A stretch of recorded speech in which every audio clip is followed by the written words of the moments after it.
Assalamualaikum warahmatullahi wabarakatuh. Selamat datang di Titik Temu Inspirasi Teman Ilmu Kesehatan dari mahasiswa oleh mahasiswa untuk kesehatan bangsa. Nah, kenalin, aku Atar, aku dari program studi kesehatan masyarakat Fakultas Ilmu Kesehatan, dan ini aku sebagai host dalam podcast Fakultas Ilmu Kesehatan. Kali ini kita kedatangan teman sekaligus kakak tingkat, sekaligus mahasiswa Fakultas Ilmu Kesehatan program studi fisioterapi. Dia punya label mahasiswa berprestasi. Dia salah satu pemenang Pilmapres dari prodinya, fakultas dan universitas, bahkan di daerah gitu. Kita langsung aja bincang-bincang dan mengulik tuntas, sekaligus kita akan brainstorming beliau gitu. Nah, ini Mbak Samiem. Oke, selamat siang Mbak Samiem. Siang Mas Atar. Kelihatannya ceria banget nih. Iya, harus ceria dong. Apa Mas. ini Mbak? Apa namanya? Semester tua ini, semester akhir-akhir kayak gini tuh udah ceria atau gimana nih? Kalau berprestasi harusnya ceria ya, Mas. Oke, bener banget, harus ceria banget. Harus ceria, soalnya kalau Mapres nih biasanya dikejar di awal, terus di akhir tinggal bersenang-senang aja. Tapi ini Mbak OBE nih ngomong-ngomong. Iya betul, OBE. OBE itu apa sih Mbak kalau begitu? OBE itu outcome based examination ya. Jadi kita nggak skripsian, tapi biasanya tuh ngasilin produk atau buat jurnal atau buat haki gitu. Oh, enak ya. Di UMS gak ada ya itu? Ya di UMS sudah ada, bahkan di FIK tuh rata-rata di OBE semua? OBE semua wow. gitu. Oke. Tapi sebelum lebih lanjut nih Mbak, aku mau tanya dulu nih. Mbak Samien itu asal dari mana sih kalau boleh tahu? Oke, jadi aku asalnya dari ujung barat. Mana tuh ujung barat? Ujung barat dari Serang. Serang, Banten. Serang, Banten. Iya, betul. Lebih tepatnya kabupaten mana tuh? Kabupaten Serang sih, tapi aku biasanya kalau sehari-hari lebih di kota Cilegonnya gitu. Cilegonnya, soalnya berarti anak kabupaten. Oh, anak kabupaten. Iya, betul. Masuk ke kota Surakarta. Iya. Oke. Tapi mau tanya juga Mbak tentang hal pendidikan gitu, pendidikan dari awal sampai sekarang gitu. Awalnya itu pendidikannya mulai dari mungkin TK ya. TK-nya dari mana Mbak? Oke, jadi ini aku mau cerita juga ya Mas Atar. Boleh banget. Soalnya seru banget ini buat diceritain. Jadi dulu kalau orang-orang kan TK di usia berapa? Usia 3, 4 lah. 4 ya.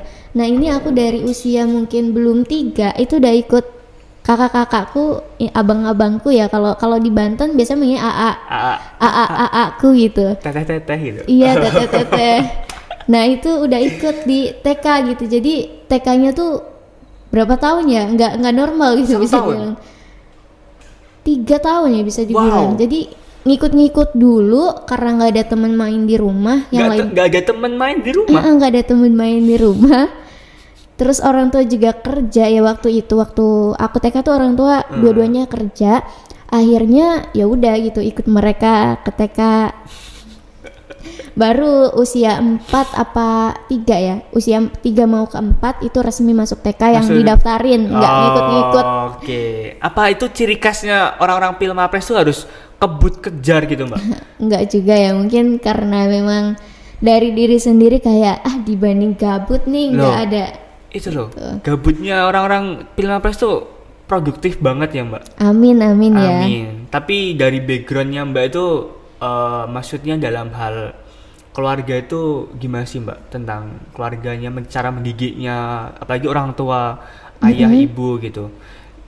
Jadi keluarga aku tuh juga salah satu keluarga yang alhamdulillahnya sangat sederhana ya, dan mendidik buat anaknya tuh nggak gengsian gitu, dan sangat tertib sekali gitu. Jadi orang tua aku tuh memang parentingnya menurutku bagus banget ya, nggak cuma ngasih pembelajaran secara ayo belajar deh gitu, tapi lebih kayak Dek, kamu tuh harus belajar etika. Jadi dari kecil aku tuh udah diajarin manner, gimana caranya cewek kalau ngomong. Terus kalau misalnya ngobrol sama orang tua nggak boleh nada tinggi. Terus gimana caranya kalau misalnya disuruh sama ibu harus kayak gimana, itu udah diajarin. Dan serunya dari orang tua aku tuh nggak pernah kayak misal nih, kalau dulu kan kita sering banget ya anak-anak Gen Z tuh minta HP, minta laptop, Iya, minta itu. benar. Nah, orang tua aku tuh nggak ngebeliin itu dengan langsung dibeliin gitu. Tapi kalau kamu mau ini, kamu harus juara 1 dulu gitu. Oke oke oke Jadi oke. harus ada pencapaian dulu gitu. Tapi nggak cuma dari itu aja. Jadinya di SMK ya, di SMK aku udah mulai bisa cari uang. Jadi kayak udah bisa nyari uang sendiri dan ya enak lah ya, ibaratnya mau beli apapun juga sendiri, dan itu impactnya ternyata jangka panjang banget gitu. Wow. Tapi Mbak itu dari SMK dulunya. Iya, dari SMK. Tapi SD-nya dulu, SD-nya apa? SD-nya di SDN 1 Gegeneng, mungkin agak aneh ya dengarnya. Gegeng. Gegen- Negeri itu. Iya, negeri. Untuk SMP-nya SMP-nya negeri juga. Terus baru SMK yang swasta Apa itu? Swasta. di SMK Muhammadiyah Muhammadiyah Cilegon. Cilegon. Wow. Tapi soal cara mendidiknya, makannya Mbak kan ya sama kan? Sama Apa nasi tuh Mbak? ya. Nasi kan? Nasi. Tapi ya itu sih faktornya, cara mendidik orang tua itu juga salah satu faktor ya Mbak, untuk apa ya, untuk berprosesnya Iya, benar. anak-anaknya gitu, berkembangnya gitu-gitu ya. Oke. Nah, soal Pilmapres gitu, pengalaman Mbak terbagus apa di Pilmapres? Lomba dulu, lomba Ya. Kalau lomba sih tadi ya udah aku jelasin, tapi salah satu pengalaman yang berharga adalah aku diundang sama pemerintahan Jepang langsung untuk mengenali kebudayaan Jepang tuh seperti apa, dan di situ real aku ditreat selayaknya tamu kehormatan gitu kali ya. Karena memang free banget Mas Atar, dari visa, terus dari penginapan, terus dari program, itu berapa nggak hari? bayar sama sekali. Berapa hari Mbak? Sekitar 7 hari, 1 Ya, minggu. lama banget lah. Lumayan itu. Terus pengalaman Mbak di luar negeri kayak tagihan Jepang, terus apa lagi?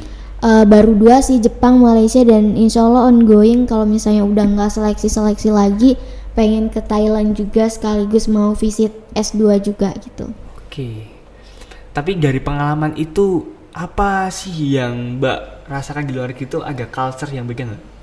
Banyak banget sih culture-nya, kayak entah itu dari segi orang-orangnya, kayak ternyata kalau di Jepang tuh orang-orangnya meskipun agama Islamnya nggak agamanya gitu ya, agamanya meskipun banyak yang nggak megang agama, tapi dia tuh ternyata justru mencirikan bahwasanya mereka tuh orang-orang yang beragama gitu, suka kebersihan, menghargai orang, menghormati orang, ditambah juga dengan teknologinya yang Masya Allah luar biasa banget gitu.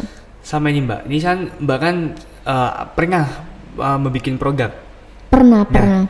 Ini aku mau tanya Mbak, di khususnya ini pengalamanku sekarang ya, di dalam negeri ini apa ya, mahasiswa membuat produk, bukan mahasiswa sih, pelajar mungkin, pemuda atau mahasiswa gitu, membuat produk. Kadang produk yang menurutnya itu kecil tapi berdampak, kadang tuh nggak dihargai di negeri ini gitu. Iya, betul. Tapi kalau di luar negeri itu bener-bener dihargai Mbak. Iya, Itu ngerasain nggak Mbak? ngerasain, dan setiap produk yang aku bikin tuh aku nggak pernah nggak pernah mikir buat produk yang keren, yang canggih, tapi aku adalah melihat situasi dari masalah masyarakat dulu gitu. Kalau misalnya kita mau buat produk buat orang-orang yang kaya, mereka tanpa produk kita pun udah ada produk lainnya yang bisa dibeli gitu. Tapi kalau misalnya orang-orang yang membutuhkan, mohon maaf, mungkin kayak ekonomi menengah ke bawah, itu kan sebuah komunitas atau masyarakat yang butuh kita gitu. Jadi itu yang harus kita buat, meskipun kembali lagi ya, meskipun mungkin kurang dihargai atau kayak gimana, tapi percaya aja gitu sama keimanan kita masing-masing gitu, bahwasanya setiap apapun yang kita buat asalkan itu berdampak pasti selalu dibalas, entah itu bukan apresiasi setinggi-tingginya, tapi mungkin entah itu dikasih nikmat sehat yang tak terhingga, atau mungkin dikasih tiba-tiba jadi presiden. Amin. Nah, aku mau tanya tentang Pilmapres, ada nggak sih tingkatan seleksi gitu Mbak? Ada banget. Jadi kalau yang pertama itu tingkatannya program studi. Kalau Mas Atar mungkin nanti di Kesmas ya. Kalau aku di fisioterapi. Coba gimana? Apa aja program studi itu, seleksinya apa aja gitu? Ya ada. Kayak apa? Ada pemberkasannya dulu Mas Pemberkasan. Atar. Jadi ngumpulin kayak sertifikat yang 10 capaian unggulan. Dan ini mungkin kita highlight bersama-sama ya. Itu bukan cuma sertifikat lomba aja, Tapi kayak misalnya jurnal atau misalnya Mas Atar pernah jadi moderator di tingkat nasional, Itu bisa? itu bisa. Aku pernah itu membantu dosen membuat jurnal tuh bisa. Bisa asal ada nama Mas Atar ya. Ya bisa. Bisa Nggak banget. harus penulis 1-2. Sebenarnya nanti ada skornya tersendiri, tapi itu Oke, bisa. Oke, lanjut Mbak. Nah, jadi kalau Mas Atar bilang mahasiswa berprestasi atau teman-teman bilang mahasiswa berprestasi itu cuma menang lomba, enggak. Mas Atar sebagai content creator pun itu berprestasi loh, karena enggak semua orang bisa gitu. Atau Mas Atar sekarang jadi host itu juga salah satu prestasi. Jadi sertifikat-sertifikatnya tuh memang bisa Nggak dipakai. harus lomba. Nggak harus bener, lomba. Aku baru tahu, bener apa? Serius? Pilpres tuh tak kira tuh orang-orang yang baru lomba guys, serius. Bener enggak? Jadi mau ngisi misalnya di seminar tapi yang skalanya nasional ya, Iya. kalau bisa nasional itu juga bisa. Moderator, terus kita ikut conference itu juga bisa. Oke, tadi seleksinya pemberkasan, terus habis itu seleksi, terus habis itu apa? Habis itu kita diwawancara. Wawancara, Divalidasi juga capaian unggulannya benar nggak, bisa diceritain gini-gini. Habis itu Itu seleksi seleksi sama dosen atau sama dosen kalau di program studi. Terus habis itu Habis itu tingkat apa lagi? Satu lagi ada seleksi bahasa Inggris Oh, juga. bahasa Inggris aja? Mm-mm. Wow, ada bahasa Inggris. Ada. Ngomong soal bahasa Inggris Mbak, ini aku pengalaman pribadiku juga sih. Ini apa ya, khususnya di SMA tuh aku bener bahasa Inggris, nggak SMA, SD, SMP, SMA itu bahasa Inggris tuh bener mata pelajaran Mata pelajaran. ya yang aku nggak sukai. 11 Mbak, aku nggak suka, sama sekali nggak suka. Terus habis itu aku masuk ke kuliahan, itu benar-benar aku ditampar Mbak. Bahasa Inggris itu penting buat fundamental. Iya, it is very important ya Mas. Yes. Atar. Contoh aja kayak ini, aku kemarin mau ikut lomba dan aku mau kayak tag konten aja sama mahasiswa yang asing gitu. Itu benar harus pintar bahasa Inggris Mbak. Maksudnya nggak pintar dalam hal ngerti lah bahasa Inggris gitu. Iya. Itu aku benar-benar bahasa Inggris tuh penting banget guys. Dari bahasa Inggris gimana tadi Mbak? Kalau dari bahasa Inggris sebenarnya nggak yang harus yang bagus banget ya. Yang penting kayak Mas Atar.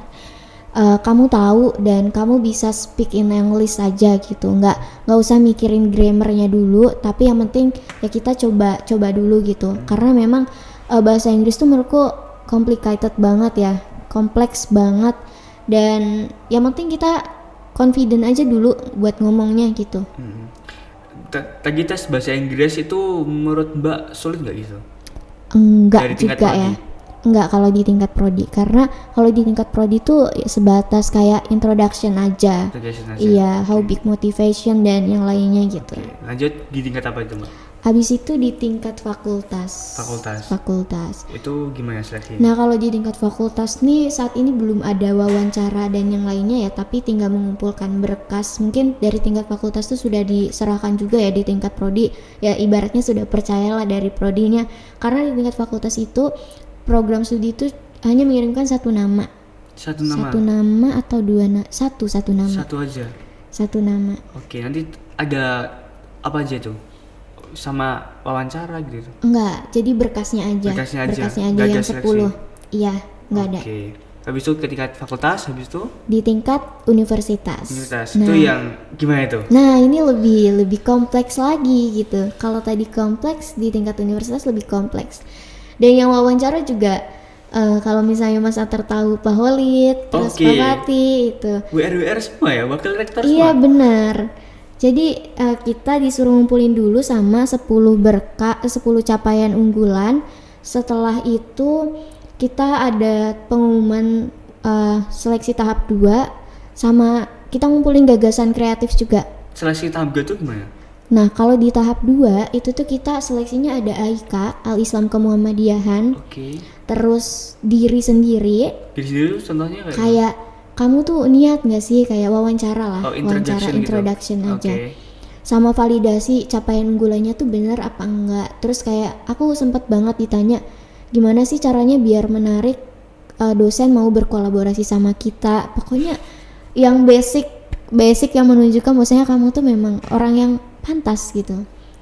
Tapi lagi ditanya pantas gak sih, maksudnya kayak berkolaborasi sama dosen gitu, jawabnya Mbak gimana? Aku jawabnya gimana caranya biar bisa menarik dosen tuh mau berkolaborasi sama gitu. Terus aku bilang kayak, jadi Pak, yang paling penting semuanya adalah etika gitu. Oke. Benar kan Mas Iya, Atar? bener, Mas. Dosen tuh juga nggak yang bakal ngelihat nilai kamu segini, tapi kalau kamu nggak punya etika, nggak ada menghargai dosen, itu juga malas juga kan. Bener. Bener. Terus bisa langsung ada seleksi Habis tahap 3. itu cuma tahap 2 aja. Tahap 2 aja. Habis itu ada presentasi gagasan kreatif. Itu harus Dari tulisan yang udah kita buat tentang karya tulis ilmiah atau inovasi yang udah kita buat, kita presentasiin di situ. ada bahasa Inggris juga nggak? Ada bahasa Inggris. Penting banget ya bahasa Inggris ya, Iya. Mbak.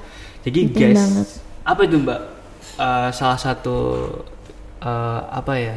Kata-kata lah buat temen-temen gitu. Bahasa Inggris tuh dari Pilmapres tuh gimana Mbak?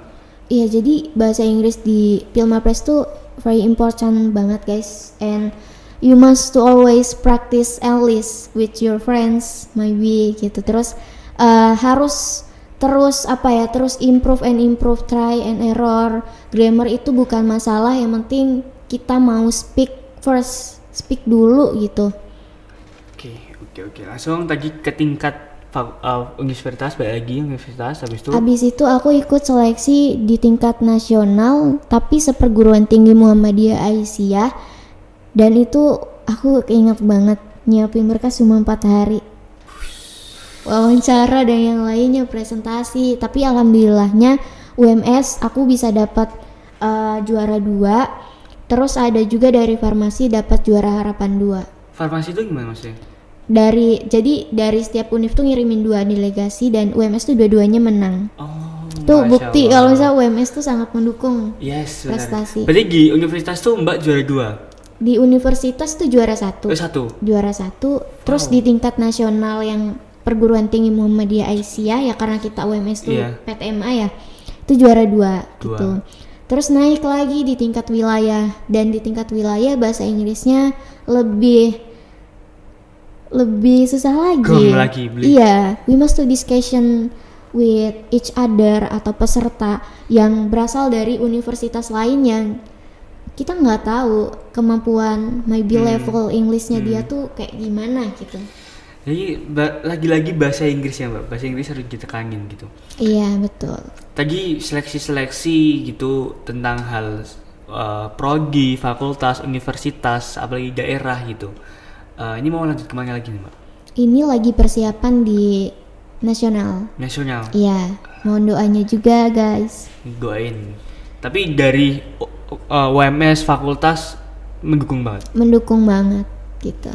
Aku mau tanya Mbak, ini menurutku agak lebih pribadi ya, cuman ya boleh dijawab boleh tidak. Iya. Sudah berapa duit Mbak terima dari UMS? Itu ada kayak 10 juta. Itu dari kan ada lomba-lomba yang lain Mbak. Iya. Itu lomba yang internasional berapa? Itu lupa banget, pokoknya sampai kebeli iPhone aja udah guys. Itu bener-bener ya dari prodi dapat, fakultas dapat, univ dapat. Masya Allah, UMS tuh duitnya banyak banget ya. Banyak banget ya. Ya, tapi ya dengan mahasiswa yang harus berprestasi tentunya gitu. Terus Pilmapres gitu, dalam hal Pilmapres dari Mbak, apa sih tips and triknya gitu menang Pilmapres? Yang pertama harus ada persiapan, karena kita nggak misal udah ada peluang tapi nggak ada persiapan itu nggak bisa. Jadi harus keduanya, persiapan dan juga peluang. Terus yang kedua selalu improve juga, terus ikut lomba-lomba terus, ditargetin. Aku juga nargetin awal-awal tuh kayak 1 bulan minimal harus menang 2 lomba gitu. Itu konsisten dan hasilnya tuh bisa aku dapetin. Dan jalan Pilmapres tuh yang harus perlu teman-teman ketahui itu nggak gampang, tapi dia terjal karena harus membagi waktu antara akademik. Terus Pilmapres juga menurutku orang-orang Pilmapres yang berlayar dari organisasi itu lebih matur dibanding orang-orang yang tidak berlayar dari organisasi, karena terasakan impactnya buat sekitar gitu. Dan terus setiap lomba atau setiap mungkin ikut kompetisi itu pasti punya tantangannya tersendiri. Yes. Kayak mungkin aku punya tantangan di bahasa Inggris yang menurutku belum bagus-bagus banget gitu. Atau mungkin ada orang-orang yang bahasa Inggrisnya udah bagus tapi dia belum bisa menulis karya tulis. Atau ada yang keduanya udah bagus tapi dia nggak punya kejuaraan. Itu menurutku memang kompleks banget seleksinya. Tapi kalau misalnya ada usaha dan juga kita mau ikhtiar, insya Allah bisa gitu. Karena aku aja speechless sama diri sendiri, kok bisa gitu? Beneran Mbak? Beneran kaget. Masa kaget? Serius kaget. Terus Karena aku enjoy juga jalaninya. Terus aku besok gimana dong kalau misal teman-teman mau jadi Pilmapres kaget juga gitu? Ya harus kaget sih sebenarnya. Oke Mbak, tadi udah dijelasin banyak banget gitu. Tapi yang aku mau tanya gitu tentang apa sih universitas itu udah memfasilitasi apa kok bisa Mbak ke nasional gitu? Apa aja gitu Mbak? Iya, jadi banyak ya yang ngasih nggak cuma secara apa ya material aja tapi supportnya juga gitu. Di antaranya aku terharu banget sama pendampingan universitas sampai jam 12 malam itu Mas Atar kita submit bareng-bareng. Gimana tuh Mbak? Itu di Biro Mawa. Wow, Di Biro sampai Mawa jam sampai 12 malam. Sama siapa aja tuh? Ada Pak Fatih, terus ada Bu Mufida, staf-staf biro juga top gitu. banget gitu. Iya, dan terus juga dari wakil dekan Pak Alis juga selalu datang mendampingi kalau misalnya ada undangan dari dosen pembimbing. Yang sebelumnya dari apa ya? Dari Biro Mawa sendiri kayak ini merupakan salah satu Pilmapres tahun ini yang support dari dekan sama dosen pembimbingnya tuh bagus banget Bagus gitu. banget. Pak Alis tuh the best banget sih Pak Alis. Iya. Gokil sih. Kata-kata buat Pak Alis Mbak. Waduh, mantap. 3 periode, Pak.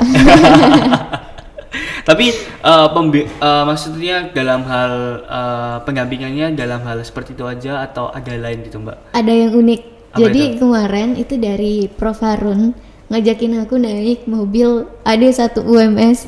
Betul-betul kemana itu? Diantar ke Jogja. Itu pas acara apa? Pas acara pendampingan kemarin. Kemarin. Jadi kata Pak Fatih sama Pak Walid, beliau kan merupakan ini juga ya pimpinan-pimpinan. Beliau bilang saya aja belum pernah Mbak naik AD1 UMS gitu. Itu benar sama Pak Pak Fatih, iya. Terus ada Pak Rektor juga di dalam mobil. Iya, di Pak Rektor beda mobil tapi ikut rombongannya. mengantarkan. Iya. Oh, Masya Allah. Itu bareng siapa aja tuh Mbak? Cuma ini sih Dari mahasiswa maksudnya? Oh, dari mahasiswa cuma satu. Mbaknya aja? Iya, karena memang Pilmapres individu gitu. Oke, dampingan. Terus habis itu aku mau tanya lagi tentang hal apa, kan Mbak udah ya Pilmapres sudah sampai nasional dan ya universitas udah mendukung gitu. Balik lagi, apa yang Mbak berikan setelah itu ke prodi, fakultas, universitas? Iya, sebenarnya dari prodi dulu ya. Sebenarnya kita ikut kompetisi Pilmapres itu juga udah salah satu hal kita tuh bangga dengan program studi dengan fakultas kita gitu. Dan kedepannya kalau misalnya udah selesai, aku pengen nyari pilar-pilar yang Evika ayo bisa besok ke univ lagi gitu. Nggak harus dari program studiku sendiri, tapi dari prodi manapun yang sekiranya dia kompeten, aku maksudnya insya Allah bisa buat nge-guide ngasih tahu Pilmapres tuh gini sehingga nanti dia lebih percaya diri, lebih ngerasa oh iya Evika memang memang pantas gitu karena memang kita fakultas yang besar juga gitu. Terus kalau di tingkat universitas, aku rencana sama teman-teman Pilmapres, nominator Pilmapres universitas, rencana pengen bikin sebuah komunitas aja buat memfasilitasi mahasiswa-mahasiswa yang mau berprestasi gitu. Entah itu ketika biasanya kaget ya karena Pilmapres ini nggak semua orang tahu juga gitu. Jadi biar lebih ternyata Pilmapres tuh ada dan kontestan yang atau calon-calon yang mendaftarkan diri tuh lebih siap. Gitu. Oke, jadi buat komunitas sudah dibuat belum nih? Belum, ini rencana aku kelarkan dulu seleksi nasional ini baru bisa. Oke, itu nanti ya komunitasnya seperti apa itu Mbak? Kalau Mbak Iya, jadi komunitas nanti kita bakal terjun ke fakultas-fakultas buat sosialisasi tentang Pilmapres, terus kolaborasi juga sama anak-anak PKM, pendanaan inventor tuh cara-caranya kayak gimana. Jadi bisa menjembatani juga cara antara joinnya gimana besok Mbak? nanti ini belum terpikirkan juga ya. Jadi kalau komunitas kan welcome aja ya, Iya, yang mau ikut benar-benar. ya silahkan Iya. gitu. Sekarang Mbak Samiem ini baru lomba apa dan baru melakukan proyek apa nih sekarang? Sebenarnya karena Pilmapres tuh ini juga ya berat juga ya, jadi memang belum Kok berat? ya berat gitu, maksudnya kalau disambi lomba juga jadinya nggak fokus Oh gitu. iya benar. Jadi mungkin terakhir ke Lombok kali ya kemarin lomba esai, ngajakin adik-adik tingkat juga. Wow, mbaknya membimbing gitu-gitu ya. Iya, bukan membimbing sih, sebagai partner aja. Sulit nggak sih mbak kalau misalnya kayak apa ya dalam hal partneran dari maba gitu kita angkat ke ya lomba-lomba gitu, menurut mbak itu sulit nggak gitu? Kalau kapasitas kitanya udah kuat enggak, karena yang kita mau tanamin ke adik-adik tuh ini loh dek, kita harus belajar yang kayak gini. Jadi kalau misalnya ngajak maba kan mereka nggak tahu, dan justru lebih bukan join mereka harus ngerjain ini ngerjain itu ya, tapi lebih ke ngasih pengalaman ini harus dikerjain gini cara stepnya. Jadi memang harus lebih sabar dibanding sama teman-teman angkatan gitu. Tapi itulah namanya apa ya, istilahnya regenerasi yang biar muncul dinamika regenerasi yang baik gitu. Ya, tapi pernah nggak mbak dapetin adik tingkat yang ngeyel, yang gitu ada nggak? Nggak pernah sih, alhamdulillahnya ya. Oke. Jadi untuk proyek ini apa dari mbak? Itu Pilmapres ya? Iya. Proyek apa nih?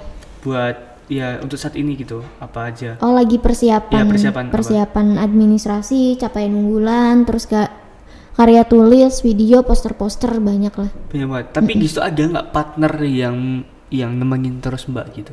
Dosen pembimbing sih. Dosen pembimbing. Iya. Namanya siapa itu mbak? Pak Arif Pristianto, Sekprodi Fisioterapi. Oke. Kata-kata buat Pak siapa tadi? Pak Arif. Ini dalam hal pembimbingan sering ngemani mbak gitu, Pak Arif itu ya. Apa sih mbak kata-kata buat beliau Pak Arif gitu, selaku Sekprodi Fisioterapi? Iya mungkin ucapan terima kasih banyak sekali buat Pak Arif yang telah membimbing. Menurutku kolaborasi yang epik ketika mahasiswa mau belajar dan dosen yang punya semangat dalam membimbing mahasiswanya sehingga bisa menghasilkan prestasi-prestasi yang tentunya dapat membanggakan semuanya. Oke. Sama ini yang terakhir aku mau tanya, ini apa ya dalam hal tadi mbak ceritain semua tentang hal Pilmapres dari mbak bergigi karir menuju ke prestasi gitu-gitu di dalam bangku kuliahan ini tentunya gitu. Dalam hal ini dalam kuliah gitu mbak agak kendor nggak gitu?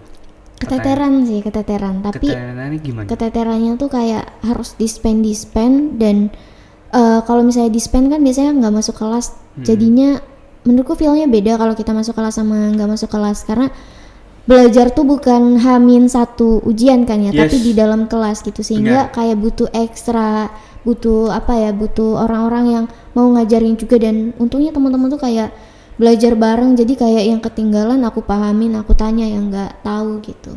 Tapi dalam hal keteteran tuh apa ya mbak mencoba apa gitu nggak?